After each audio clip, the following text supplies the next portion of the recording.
रोई रोई के भी गैया चरवा हो, भी गैया चरवा नैहरवा से केहू नाही आवे।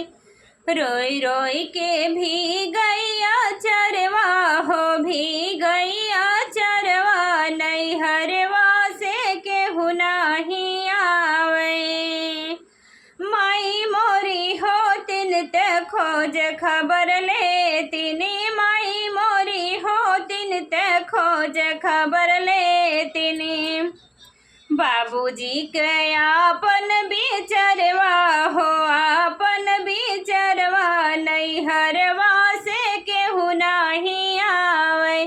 बाबूजी के आपन बिचरवा हो, आपन बिचरवा नैहरवा से केहू नाही आवे।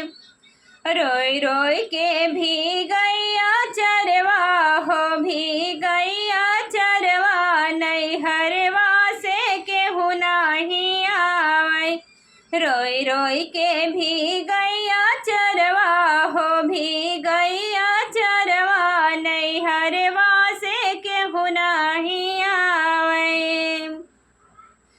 चाची मोरी होतिन ते खोज खबर लेतिनी, चाची मोरी होतिन ते खोज खबर लेतिनी। चाचा मोरे आपन बिचरवा हो, आपन बिचरवा नैहरवा से केहू नाही आवे। चाचा के आपन बिचरवा हो, आपन बिचरवा नैहरवा से केहू नाही आवे। रोई रोई के भी गैया चरवा हो, भी गैया चरवा नैहरवा से केहू नाही आवे। रोई रोई के भी गैया चरवा हो, भी गैया चरवा नैहरवा से केहू नाही आवे। भैया मोरे होते त खोज खबर लेते, भैया मोरे होते त खोज खबर लेते। भौजी के आपन बिचरवा हो, आपन बिचरवा नैहरवा से केहू नाही आवे।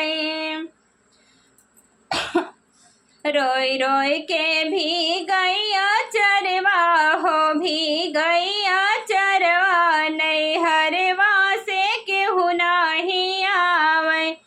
रोई रोई के भी गैया चरवा हो, भी गैया चरवा नैहरवा से केहू नाही आवे। तो ये गीत आप सभी को कैसा लगा कमेंट बॉक्स में ज़रूर बताइएगा। आप लोग से रिक्वेस्ट है कि आप लोग मेरे गीत को फुल वॉच कीजिएगा और अपना प्यार दुलार आशीर्वाद छोटी सिस्टर को भी दीजिएगा। आप सभी लोग से जय माता दी।